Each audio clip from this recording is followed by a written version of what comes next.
ಉತ್ತರ ಕರ್ನಾಟಕದ ಹೆಮ್ಮೆಯ ರೈತ ಧ್ವನಿ ಟಿವಿ ಚಾನೆಲ್, ಬೆವರಿಗೊಂದು ಭರವಸೆ. ವೀರಭೂಮಿ ನಂದಗಡದಲ್ಲಿ ಶೂರ ಸಂಗೊಳ್ಳಿ ರಾಯಣ್ಣ ಮ್ಯೂಸಿಯಂ ಅಧಿಕೃತ ಉದ್ಘಾಟನೆಗೊಂಡಿದೆ.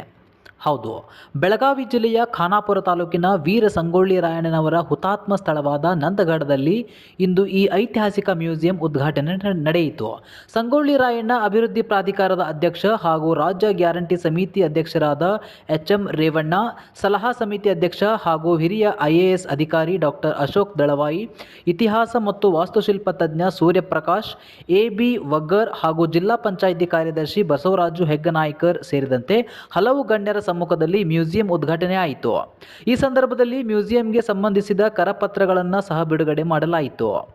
ನಂತರ ನಮ್ಮ ನ್ಯೂಸ್ ಸಮೂಹದ ರಾಜ್ಯ ಉಪಸಂಪಾದಕ ಬಸವರಾಜು ಅವರೊಂದಿಗೆ ನಡೆದ ಸಂವಾದದಲ್ಲಿ ಎಚ್.ಎಂ. ರೇವಣ್ಣ ಅವರು ಈ ಅಭಿಪ್ರಾಯಗಳನ್ನು ಹಂಚಿಕೊಂಡರು.